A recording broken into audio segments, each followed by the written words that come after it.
ಈಗೆಲ್ಲ ಯಾಕೆ ಗೊತ್ತಾಗಲ್ಲ? ಏನು ಅವಶ್ಯಕತೆ ಇಲ್ರಿ. ದಡ್ಡಿ ಅಂದ್ರೆ ದಡ್ಡಿ ಟೈಪ್ ಇರ್ಬೇಕ್ರಿ ಎಲ್ಲ. ಈಗ ನೋಡ್ರಿ ಇದು ಏನು ಸುಮ್ರಿ ಒಟ್ಟ ಅದಕ್ಕೆ ಒಳಗೆ ನೋಡಿದ್ರೆ ಮಾಲ್ ಲಕ್ಷಾಂತರ ರೂಪಾಯಿ ಐತ್ರಿ, ಹೊರಗೆ ನೋಡಿದ್ರೆ 200, 300, 500 ರೂಪಾಯಿ ರೆಡಿ ಆಗೋದು. ಹೌದಾ?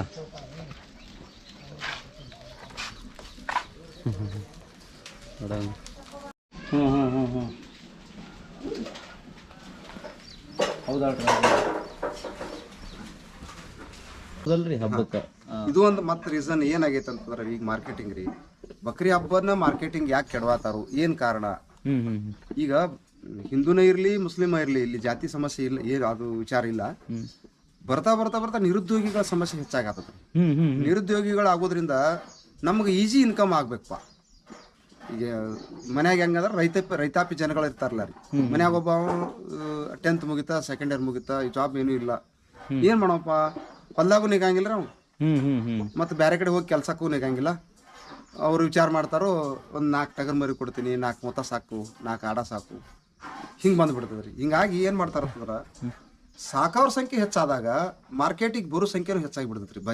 ಬಜಾರ್ಗೆ ಮರಿ ಬಜಾರ್ ಭಾಳ ಬತ್ತಂದ್ರೆ ತಗೊಳದ್ ನಂದು ರಿಕ್ವೈರ್ಮೆಂಟ್ ಎಷ್ಟೈತ್ರಿ. ಈಗ ನನ್ನ ಮನ್ಯಾಗ ನಾವು 2 ಮರಿ ಕೊಯ್ಯಾವದನ್ರಿ, 2 ಮರಿ ಬಿಟ್ಟು ನಾ 3ನೇ ಮರಿ ಕೊಯ್ಯಂಗಿಲ್ಲ. ಅದು ಎಟ್ರದ್ದು ಕೊಯ್ಬೇಕು ಅನ್ನೋದು ಕ್ಯಾಲ್ಕುಲೇಷನ್ ಇರ್ತದ್ರಿ. ಅದು ಎಟ್ರದ್ದು ಮರಿ ಕೊಯ್ಬೇಕು ಅನ್ನೋದು ಅವ್ರು ಮಾಡ್ತಕ್ಕಂಥ ಉದ್ಯೋಗದ ಮೇಲೆ ಡಿಪೆಂಡ್ ಇರ್ತದೆ.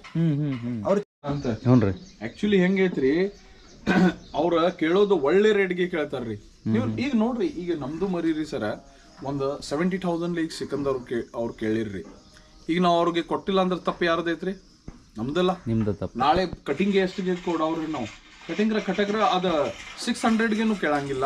ಯಾಕಂದ್ರೆ ಅವ್ನು ನಮಗೆ ಚಾಲೂ ಮಾಡ್ತಾನ್ರಿ, ಅದ್ರಾಗ ಫ್ಯಾಟಿಂಗ್ ಐತ್ರಿ, ಅದ್ರಾಗ ಸೊಕ್ಕ ಹೆಚ್ಚೈತಿ, ಅದು ರೊಕ್ಕ ಆಗಂಗಿಲ್ಲ, ಇದು ಮಟನ್ ಯಾರು ತಗೊಳಂಗ ಅಂದ್ರೆ ರೀಸನಬಲ್ ರೇಟ್ನಾಗ ಹೊಡ್ಕೋತಾರ್ರಿ. ಮತ್ತು ನಮಗೆ ದೊಡ್ಡ ಬದಕಂದ್ರೆ ಮೇಸಕ್ಕೆ ಆಗಂಗಿಲ್ಲ, ಖರ್ಚು ಜಾಸ್ತಿ ಇರ್ತೈತಿ, ಕೊಟ್ಟು ಬಿಡ್ಬೇಕಾಗ್ತೈತ್ರಿ, ಲಾಸ್ ನಮ್ದು ಆಗ್ತೈತ್ರಿ.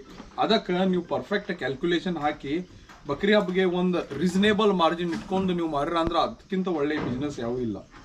ಅಂದ್ರೆ ಬಕ್ರೀದ್ ಬಂದ ತಕ್ಷಣ ಕೊಟ್ಬಿಡ್ಬೇಕಂತ. ಬಕ್ರೀದ್ಗೆ ನೀವು ನೋಡ್ರಿ ಸರ್, ಇದು ಶಿಪ್ ಫಾರ್ಮಿಂಗ್ ಆಗ್ಲಿ, ಗೋಟ್ ಫಾರ್ಮಿಂಗ್ ಆಗ್ಲಿ ರೀ, ಇದ್ರಾಗ 1 ನಂಬರ್ ನಿಮ್ಗೆ ಪ್ರಾಫಿಟ್ ಆಗೋದು ಅಂದ್ರೆ ಬ್ರೀಡಿಂಗ್ಗೆ ಹೋಗ್ತಿದ್ದು ಬದಕ. ಬ್ರೀಡಿಂಗ್ಗೆ ಅಂದ್ರೆ ಅದಕ್ಕೆ ಬೆಲೆನೇ ಇರಂಗಿಲ್ಲ ಸರ್. ಮುಂದಿಂದ ಅವ್ರಿಗೆ ಚಾಯ್ಸ್ ಬತ್ತಂದ್ರೆ ಅವ್ರು ಬಂದಿದ್ದ ರೇಟ್ಗೆ ಖರೀದಿ ಮಾಡ್ತಾರೆ, ಅವ್ರಿಗೆ ಪಾಸ್ ಇದ್ದಿದ್ದೆ ನೀವು ಹೇಳಿದ ರೇಟ್ಗೆ. ಸೆಕೆಂಡ್ ಆಪ್ಷನ್ ಐತ್ರಿ ಬಕ್ರಿ ಹಬ್ಬ. ಇದು 2 ಆಗ್ಲಿಲ್ಲ ಅಂದ್ರೂ ಕಟಿಂಗ್ ಮಾರ್ಕೆಟ್ ರೀ ಲಾಸ್ಟ್ ಆಪ್ಷನ್. ಮತ್ತು ನೀವು ಕಟಿಂಗ್ ಮಾರ್ಕೆಟ್ ಹೋಗೋದಕ್ಕಿಂತ ಬಕ್ರಿ ಹಬ್ಬ ಏನು ಚಲೋ ಏನಿಲ್ರಿ ಸರ್. ಕಾಯಿ ಬಂದಾಗ ತುರ್ಕೊಂಡ್ಬಿಡ್ಬೇಕು. ಬರೋಬರಿ.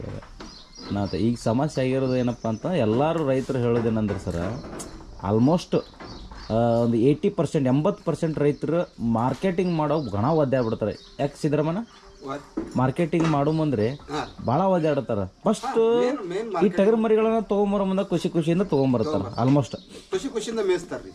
ಮಾರ್ಕೆಟಿಂಗ್ ಬಂದಾಗ ಸಿಕ್ಕೋತಾರೆ, ಎಲ್ಲರೂ ಸಿಕ್ಕೊಂಡ್ಬಿಡ್ತಾರೆ. ಯಾಕೆ ಸಿಕ್ಕೋತಾರ ಅಂದ್ರೆ ರೀ, ಇವ್ರು ಅಚಾನಕ್ ಅಂದ್ರೆ ಕೆಲವರಿಗೆ ಇದು ಗೊತ್ತಿಲ್ಲ.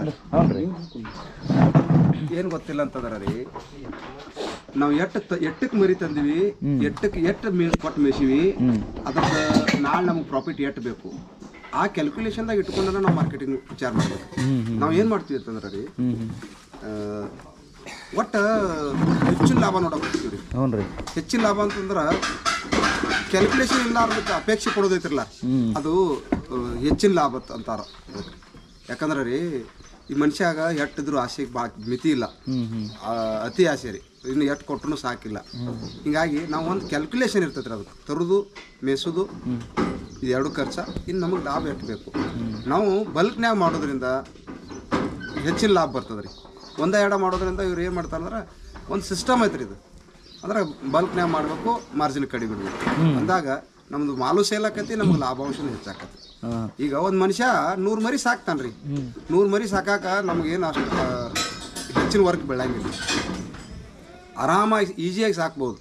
ಒಂದು ಮನುಷ್ಯ ಒಬ್ಬರ ಕಡೆ ಕೆಲಸಕ್ಕೆ ಹೋದಾಗ 500 ರೂಪಾಯಿಲೆ ದುಡ್ಯಾಕೆ ಹೋಗ್ತಾನೆ ರೀ. 500 ರೂಪಾಯಿ ಕೊಡ್ತಾನಂತಂದ್ರೆ ಆ ಮಾಲಕ್ ಸುಮ್ ಬಿಡಂಗಿಲ್ಲ, ಸಿಕ್ಕಂಗ ದುಬಾರದ ಕಳಿಸ್ತಾನೆ.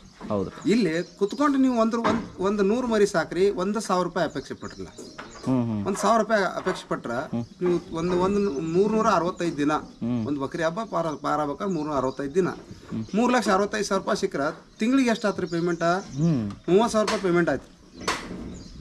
ಹಿಂಗ ಪ್ರತಿಯೊಬ್ಬರಿಗೂ ನಾವು ಹಂಚಿ ಅಂದ್ರೆ ಬಲ್ಕ್ನ್ಯಾಗ ಮಾಡೋದು, ಮಾರ್ಜಿನ್ ಕಡಿಮೆ ಇಡೋದು, ಬಲ್ಕ್ನ್ಯಾಗ ಮಾಡೋದು, ಮಾರ್ಜಿನ್ ಕಡಿಮೆ ಇಡೋದು, ಈ ಥರ ಸಿಸ್ಟಮ್ ಮಾಡ್ಕೊತ ಹೋದ್ರೆ ರೀ ಎಲ್ಲರೂ ರೈತರಿಗೂ ಲಾಭ ಆಕತಿ, ತೊಗೊಳೋರ್ಗು ಖುಷಿಯಿಂದ ತೊಗೋತಾರು, ನಮಗೆ ಮಾರ್ಜಿನ್ದಾಗೂ ಕಡಿಮೆ ಬರ್ತೈತಿ. ಅಂದ್ರೆ ಬಲ್ಕ್ನ್ಯಾಗ ಮಾಡೋದ್ರಿಂದ ಅಮೌಂಟ್ ಹೆಚ್ಚು ಬರ್ತದೆ. ಅಂದ್ರೆ ಕೆಲವೊಬ್ರು ಏನ್ ಮಾಡ್ತಾರ ಅಂದ್ರೆ ನಮ್ಮ ಒಂದು ಸಿಸ್ಟಮ್ ಹೆಂಗ್ ನಡೀತಂದ್ರೆ ಇವಾಗ ಅದು ಕಮ್ಮಿ ಪ್ರಮಾಣದೊಳಗೆ ಮಾಡ್ಬೇಕು, ಜಾಸ್ತಿ ಲಾಭ ತಗೋಬೇಕಂತ ಅಂತಾರ ಮಂದಿ. ಅದು ಅಪೇಕ್ಷೆ ಪಟ್ಟದಿಂದ ಸತ್ಯಾನಾಶ ಆಗೋದು, ಮಾರ್ಕೆಟಿಂಗ್ ಹಾಳಾಗೋದು ಅಲ್ಲಿಂದ. ನಾವು ಏನು ಮಾಡ್ತೀವಿ ಅಂದ್ರೆ ಒಂದು ಮರಿ ಮೇಲೆ 10,000 ರೂಪಾಯಿ ಅಪೇಕ್ಷೆ ಪಟ್ಟಾಗ್ರಿ ಅದನ್ನ ನಾವು ಎಟ್ಟಂತ ಅದ್ರದ್ದು ತೂಕ ಮಾಪ ಇರ್ತದ್ರಿ, ಇಷ್ಟ ತೂಕ ಐತಿ, ಆ ತೂಕಿಗೆ ಪ್ರಮಾಣದ ಅವ್ರ ಬೆಲೆ ಕಟ್ತಾರೆ. ಅವಾಗ ಅವಾಗ ಅವ್ರು ರೇಟ್ ಕಟ್ಟಿದಾಗೂ ನಾವು ಒಂದು ಮರಿ ಮೇಲೆ 2-3 ಸಾವಿರ ರೂಪಾಯಿ ಉಳಿದಿರ್ತೈತೆ ರೀ. ಕೆಲವೊಂದು ಮರಿಗಳು ಎಲ್ಲ ಭಾಳ ಸಮ ಇರಂಗಿಲ್ಲರಲ್ಲ, 100 ಮರಿ ತಂದಿರ್ತಂದ್ರೆ ಅದ್ರಾಗ 3-4 ಭಾಗ ಆಕತಿ. ಹೈಯೆಸ್ಟ್ ಕ್ವಾಲಿಟಿ 25 ಮರಿ, ಲೋ ಕ್ವಾಲಿಟಿ 25 ಮರಿ, ಅದ್ರಾಗ ಮೀಡಿಯಮ್ದಾಗ ಒಂದು 50 ಮರಿ ಬರ್ತಾವೆ. ಈಗ ಆಲ್ಮೋಸ್ಟ್ ರೈತರು ಹೆಂಗೆ ಮಾಡ್ತಾರಂದ್ರೆ ತರಬೇಕಾದ್ರೆ ಮರಿನ ಅವ್ರಿಗೆ ರೇಟ್ ಜಾಸ್ತಿ ಆಗ್ಬಿಡ್ತದೆ. ಈಗ ಅಲ್ಲಿ ಮಿಸ್ಟೇಕ್ ಏನಾಗೋದಂತಾರ ರೀ, ನಾವು ಇದಕ್ಕೆ ಹೆಂಗೆ ಹೇಳಿನ್ರಿ, ಉದ್ಯೋಗ ಪ್ರತಿಯೊಂದು ಪ್ಯಾಟ್ನಿಂಗ್ ಮಾಡಿರಿ, ಬ್ರೀಡಿಂಗ್ ಮಾಡಿರಿ, ಯಾವುದೇ ಮಾಡಿ ಅಲ್ಲಿ ಮೇನ್ ಈ ಉದ್ಯೋಗಕ್ಕೆ ಮನುಷ್ಯಾಗ ಹೆಂಗೆ 2 ಕಾಲದವ್ರ ಹಂಗೆ ಉದ್ಯೋಗಕ್ಕೆ 2 ಕಾಲದವ್. ಈ 2 ಕಾಲನ್ನು ಭಾಳ ಅಚ್ಚುಕಟ್ಟಾಗಿ ನಾವು ಪಾಲನೆ ಮಾಡಿದ್ರೆ ನಮ್ಗೆ 100% ಲಾಭಾಂಶ ಬಂದೇ ಬರ್ತದೆ ರೀ. ಹೆಂಗತ್ತಂದ್ರೆ ಒಂದು ಸಣ್ಣ ಉದಾಹರಣೆ ಕೊಡ್ತೇನೆ. ಒಬ್ಬರ ಹತ್ರ ಒಂದು ಮರಿ ಐತ್ರಿ, ಇನ್ನೊಬ್ಬರ ಹತ್ರ ಒಂದು ಮರಿ ಐತ್ರಿ. ಅದ್ರದ್ದು ಏಜ್ 5 ತಿಂಗಳದ ಮರಿ, ಇದು 5 ತಿಂಗಳ ಮರಿ. ನಾನು ಹೋಗಿದ್ದೀನಿ ರೀ, ಅವ್ರ ಕಡೆ ಕೇಳಾಕತ್ತೀನಿ. ಏನು ಕೇಳತ್ತೀನಿ, ನೀವು ಒಂದು ಅದು ಒಂದು ಮರಿ 25,000ಕ್ಕೆ ನಾ ಕೇಳಾಕತ್ತೀನಿ ರೀ. ಆ ಮಾಲಕ್ ಕೊಡಾಕ್ ತಯಾರಿಲ್ಲ. ಈಚೆಗಡೆ ಮಾಲಕ್ 5 ತಿಂಗಳದ ಮರಿ 5,000 ಕೊಯ್ಯನತ್ತಾನ, ನನಗೆ ಬೇಡಾಗಿತ್ತು. ಅಂದ್ರೆ ಬ್ರೀಡ್ ಅಂದ್ರೆ ಹಂಗಿರ್ತದ್ರಿ ಸಿಸ್ಟಮ್. ನಾವು ಯಾವಾಗ ಹೆಚ್ಚಿನ ರೊಕ್ಕ ಹಾಕ್ತಿವಲ್ಲ, ಚಲೋ ಬ್ರೀಡ್ ತಗೋತೀವಿ, ಅದ್ರದ್ದು ವೇಟಿಗೆ ತಿಂಗಳಿಗೆ 6 ಕಿಲೋ 7 ಕಿಲೋ 8 ಕಿಲೋ ತೂಕ ಇರ್ತದೆ, ವೇಟ್ ಗೇನ್ ಆಗ್ತಾ ಹೋಗ್ತದೆ. ಇಲ್ಲಿ ಏನ್ ಹಾಕಿತ್ರಿ 5,000 ರೂಪಾಯಿ ಮರಿ ತಿಂಗಳಿಗೆ ಸೇಮ್ 2 ಫೀಡಿಂಗ್ ಕನ್ಸ್ಯೂಮ್ ಆಕತ್ರಿ. ಇಲ್ಲಿ ಏನ್ ಆಕತಿ, ಇದೇನು 5,000 ಮರಿ ಐತ್ರಲ್ಲ, ತಿಂಗಳಿಗೆ 1 ಕಿಲೋ 2 ಕಿಲೋ ತೂಕ ಆಕತ್ರಿ. ನೀವು ಇದಕ್ಕೆ ಅದಕ್ಕೆ ಹೆಂಗ್ ಕಂಪ್ಯಾರಿಸನ್ ಮಾಡವ್ರಿ? ನಾವು ತಪ್ಪಿದಿಲ್ರಿ. ಅಲ್ಲಿ ಫೀಡಿಂಗನು ಅಷ್ಟ ತಿಂತು, ಆಮೇಲೆ ಖರ್ಚುನು ಅಷ್ಟ ಆಯ್ತು. ಇದು 25,000 ಮರಿ ಒಂದು ವರ್ಷ ಮೇಸಿನ ಅಂದ್ರೆ ನಂಗೆ 50,000 60,000ಕ್ಕೆ ಮಾರ್ತೇನೆ. ಇದನ್ನ ನಾವು ತಗೊಂಡ 5,000 ತೊಗೊಂಡ್ರೆ 15,000ಕ್ಕೆ ಮಾರಂಗಿಲ್ಲ. ಯಾಕಂದ್ರೆ ಇದ್ರ ರೇಟ್ಗೆ ಕೆಪಾಸಿಟಿನ ಅಟ್ಟ ಐತ್ರಿ. ಆನಿ ತೂಕ ಆನಿಗಿರಿ, ಇರಿವಿ ತೂಕ ಇರಿವಿಗೆ. ಇರಿವಿ ಆನಿ ತೂಕ ಆಗಂದ್ರೆ ಆಗಂಗಿಲ್ಲ.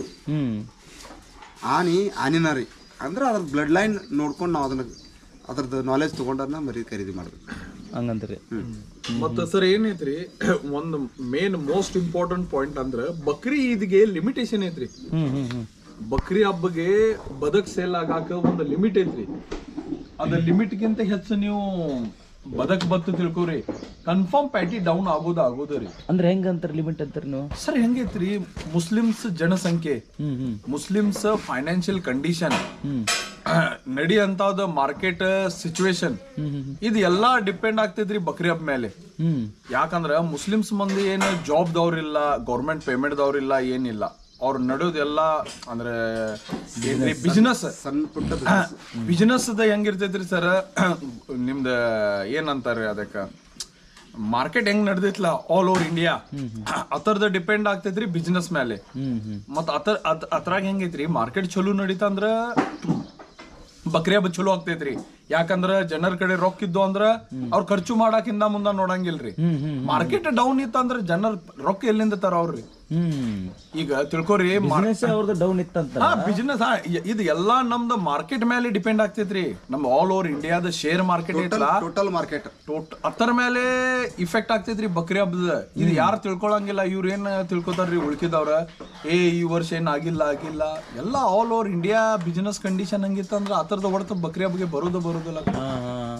ಅಂದ್ರೆ ನಿಮ್ಮ ಹತ್ರ ಈಗ ಬಿಸ್ನೆಸ್ ಮಾಡಿ ನಿಮ್ಮ ಹತ್ರ 1 ಲಕ್ಷ ಬಂತಂದ್ರ 50,000 ಹಬ್ಬ ಖರ್ಚು ಮಾಡಕ್ಕೆ ಹಿಂದೆ ಮುಂದೆ ನೋಡುದಿಲ್ಲ. ಈಗ ಸರ್ ನೋಡ್ರಿ ಒಂದ್ ಎಕ್ಸಾಂಪಲ್, ನಾ ಈಗ ಒಂದ್ ಹಣ್ಣ ಮಾರ್ತಾನ ಅಂತ ತಿಳ್ಕೊರಿ. ಈಗ ಒಂದ್ ಮೈಂಡ್ ಹಣ್ಣಂದ ನಂದು ಬಿಸ್ನೆಸ್ ಐತಿ, ಆಲ್ ಓವರ್ ಫ್ರೂಟ್ ಯಾವ್ಯಾವ ಇದಾವಲ್ಲ. ಈಗ ನನ್ ಕಡೆಯಿಂದ ಕಸ್ಟಮರ್ ಬಂದ ಆ ನಮೂನೆ ಸೆಲ್ ಆಗಿಲ್ಲ ಅಂದ್ರೆ ನನ್ ಕಡೆ ಇನ್ಕಮ್ ಹೆಂಗ್ ಆಗೋದ್ರಿ? ಈಗ ಮೈಂಡ್ ಹಣ್ಣು ತಿಳ್ಕೊರಿ, ಈ ವರ್ಷ ಮಳಿ ಆಗಿಲ್ಲ ಇಲ್ಲ ಅಂತಂದ್ರೆ ಹೆಚ್ಚು ಮಳಿ ಆತ್ರಿ, ರೇಟ್ ಹೆಚ್ಚಾತ್ರಿ. ರೇಟ್ ಹೆಚ್ಚಾತಂದ್ರ ತಗೊಳೋರ್ ಜನರ್ಗೇನು ಅದ ಇದಾಗಂಗಿಲ್ರಿ, ಅವ್ರ ರೇಂಜ್ ಇದಾಗ ಕೊಂಡಂಗಿಲ್ಲ. ಒಂದ್ 700 ರೂಪಾಯಿ ಡಜನ್ ಅದ ಮಾವಿನಕಾಯಿ ತಿನ್ಬೇಕಂದ್ರ ಕಷ್ಟ ಇತ್ಲಾಕ್ರಿ. ಮತ್ ಕಷ್ಟ ಇತ್ತಂದ್ರ ನನ್ ಕಡೆಯಿಂದ ಸೆಲ್ ಆಗಂಗಿಲ್ಲ, ಅವ್ರು ತಗೊಳಂಗಿಲ್ಲ, ನಂಗೆ ದುಡ್ಡು ಉಳಿಯಂಗಿಲ್ಲ. ನನ್ಗೆ ದುಡ್ಡು ಉಳಿಲಿಲ್ಲ ಅಂದ್ರೆ ನಾ ಮುಂದಿನ ಎಲ್ಲಾ ಎಕ್ಸ್ಪೆನ್ಸಿವ್ಸ್ ನಂದು ಎಂತ ಇದ್ ಮಾಡ್ಲಿರಿ, ಎಲ್ಲ ಸ್ಟಾಪ್ ಆಗ್ಬಿಡ್ತಾವ, ಎಲ್ಲ ಸ್ಟಾಪ್ ಆಗ್ತೈತ್ರಿ. ಮತ್ ಅದ್ರಾಗಿಂದ ಎಲ್ಲಾ ಇದ್ ಮಾಡಿ ಬಕ್ರಿ ಹಬ್ಬ ಮಾಡ್ಬೇಕಂದ್ರ ನಾ ದುಡ್ಡು ಎಲ್ಲಿಂದ ತರೋದ್ರಿ?